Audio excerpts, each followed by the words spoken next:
आज आर के channel academy के अंतर्गत हम सभी कक्षा 10 के सभी छात्र भारतीय अर्थव्यवस्था के क्षेत्र के बारे में जानकारी प्राप्त करेंगे और अर्थव्यवस्था के अंतर्गत क्षेत्रक कौन कौन हैं, क्षेत्रक का क्या अर्थ होता है। इसका अर्थ होता है, क्षेत्रक का अर्थ होता है आर्थिक गतिविधि, यानी अर्थ प्राप्त करने की कौन कौन सी गतिविधियाँ हैं, कौन कौन से तरीके हैं, कौन कौन से उसके सहायक समूह हैं, उसको कहते हैं क्षेत्रक। और आर्थिक अर्थव्यवस्था के क्षेत्रक 3 प्रकार के होते हैं। उसमें पहला प्रकार है प्राथमिक क्षेत्रक।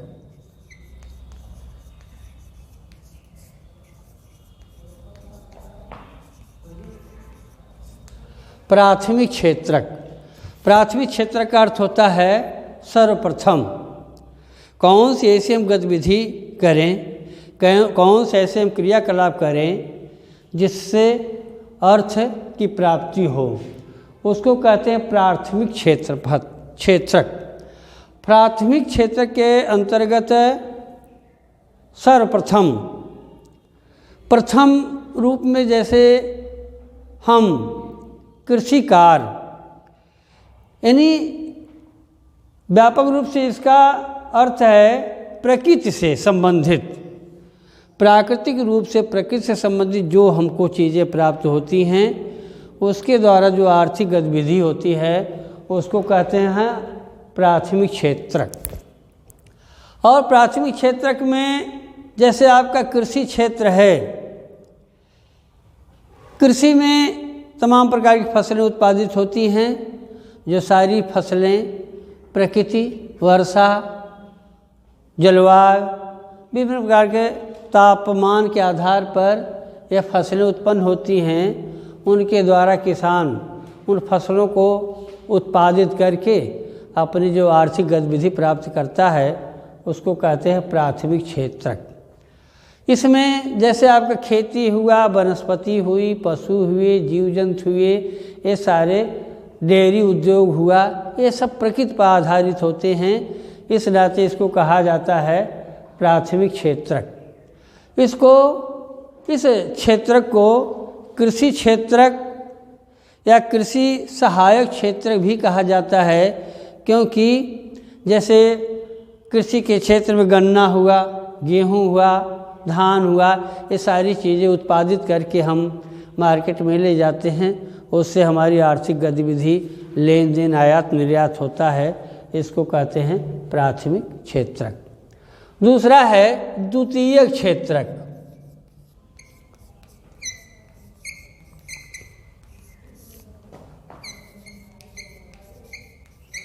द्वितीयक क्षेत्रक ये प्राथमिक क्षेत्रक पर आधारित होता है।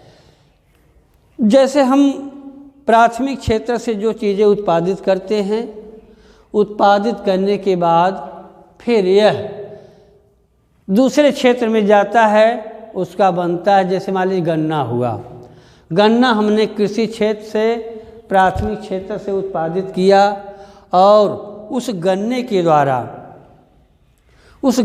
द्वारा किसान चीनी बनाता है, गुड़ बनाता है, और इस प्रकार से बनाकर वो द्वितीय क्षेत्र में परिवर्तित कर देता है।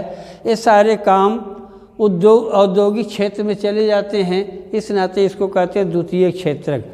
जैसे आपका गन्ना से गुड़ बना, गुड़ से चीनी बना, और वह चीनी गुड़ आपका द्वितीय क्षेत्रक बन जाता है।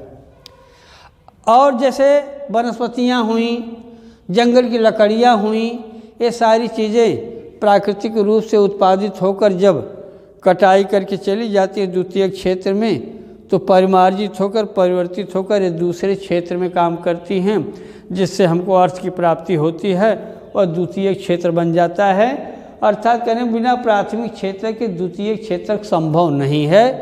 पूरा द्वितीय क्षेत्रक प्राथमिक क्षेत्र पर आधारित होता है। जैसे कपास हुआ, कपास से हमने रुई प्राप्त किया, रेशे प्राप्त किया, और कपास तो हम प्राथमिक क्षेत्र में उत्पादित किया।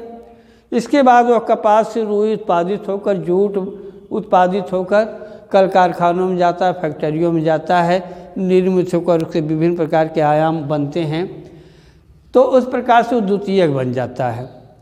तीसरा प्रकार आपका भारतीय अर्थव्यवस्था क्षेत्र के अंतर्गत तीसरा है तृतीयक क्षेत्रक।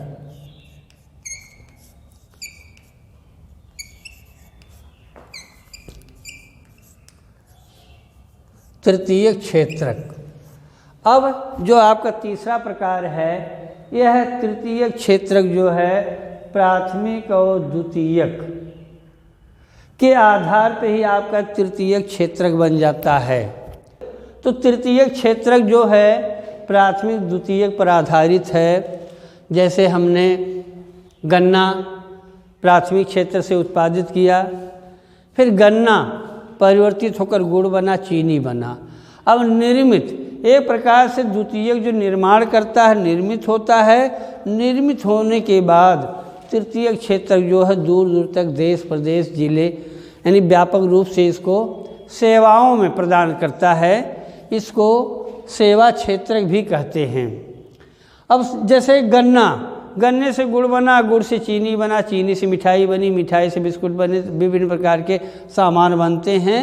अब जब सामान निर्मित हो गए ये अधिक दिनों तक चलते भी हैं। इस प्रकार से इन सामानों को परिवहन के द्वारा, रेल के द्वारा, ट्रक के द्वारा दूर दूर देश विदेशों में यह भेजा जाता है, जिससे हमारी आर्थिक गतिविधि बनती है। यह तृतीयक क्षेत्रक बन जाता है।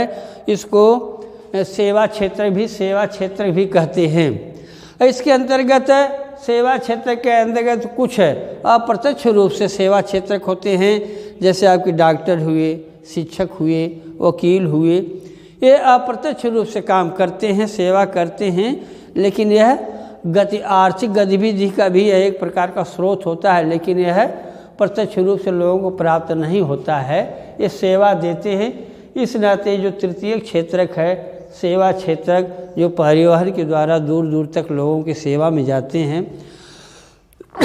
लेकिन जब यही प्राथमिक द्वितीयक क्षेत्रक का सामान निर्मित होकर जब तृतीयक क्षेत्रक में जाता है तो आपका तृतीयक क्षेत्रक इन दोनों का वैल्यू जो है तृतीयक क्षेत्रक जो है वैल्यू उसका रख लेता है, मूल्य रख लेता है। जैसे हमने प्राथमिक क्षेत्र के अंतर्गत हमने गेहूं बनाया, गेहूं उत्पादित किया।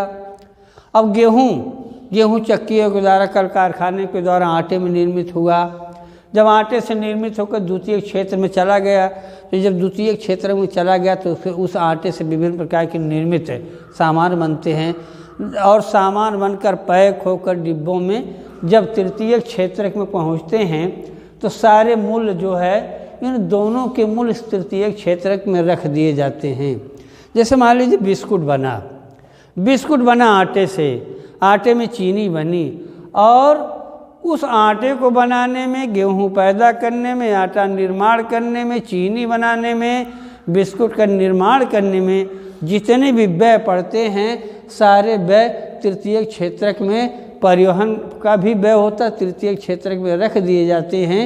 इन दोनों का मूल्य तृतीय क्षेत्र में मिलाकर रख दिया जाता है, तो ही उसी आटे का, गेहूं का मूल्य उस बिस्कुट के पैकेट पर पूरा टोटल आ जाता है, जो लोगों की सेवा में जाता है, तृतीय क्षेत्रक बन जाता है। तो इस प्रकार से तीनों जो है प्राथमिक, द्वितीयक और तृतीयक, ये भारतीय अर्थव्यवस्था के क्षेत्रक कहलाते हैं, जिसमें इन दोनों में जो तृतीय क्षेत्रक है इसका बड़ा महत्व होता है। प्राथमिक द्वितीयक निर्माण किया, उत्पादन किया, जब तक इसका विस्तार नहीं करेगा तृतीय क्षेत्र लोगों के पास पहुँचेगा नहीं, तब तक आर्थिक गतिविधि जो है बड़ी धीमी गति से चलती रहेगी। इसलिए इन दोनों में तृतीय क्षेत्र का बड़ा महत्वपूर्ण योगदान। इस प्रकार से भारतीय अर्थव्यवस्था में कौन कौन क्षेत्रक हैं, क्या क्या काम करते हैं, इसके अंतर्गत आज हम भारतीय अर्थव्यवस्था के अंदर इतना हम जानकारी प्राप्त किए। शेष अगले दिन चलेगा। स्वागत है भैया आप सभी लोगों का आर के ऑनलाइन एकेडमी के यूट्यूब चैनल पर। भैया आप लोगों को आचार्य जी ने भारतीय अर्थव्यवस्था के क्षेत्रक के बारे में बताया आगे भी इसका और क्लास आपको नेक्स्ट डे मिलेगा। चैनल लाइव भी चल रहा है, आप लोग लाइव कम लोग आते हैं, इसको पूरा ध्यान दीजिए। चैनल लाइव पे रहेंगे आप लोग तो आप लोगों की समस्या अगर कोई तत्कालिक होती है तो उसको तुरंत उसका निवारण कर दिया जाएगा। और चैनल लाइव होने के बाद प्राइवेट कर दिया जा रहा है, इसलिए आप लोगों से कहना है कि आप लोग जब लाइव चले तो लाइव रहा कीजिए। नोटिफिकेशन आपके ग्रुप में भेजा जाता है और उसी के आधार पर, या जो लोग चैनल को सब्सक्राइब किए हैं उनके यहाँ तत्काल स्वतः ही नोटिफिकेशन जाता है, उनको इंतज़ार करने की ज़रूरत नहीं है। तो इसलिए आप लोग देखा कीजिए उसमें ग्रुप में, सुबह में ही अगर जो भी सूचना होगी वो 8 बजे के पहले आपको दे दी जाएगी कि कितने बजे से आपका चैनल लाइव चलने वाला है। ठीक है, थैंक यू।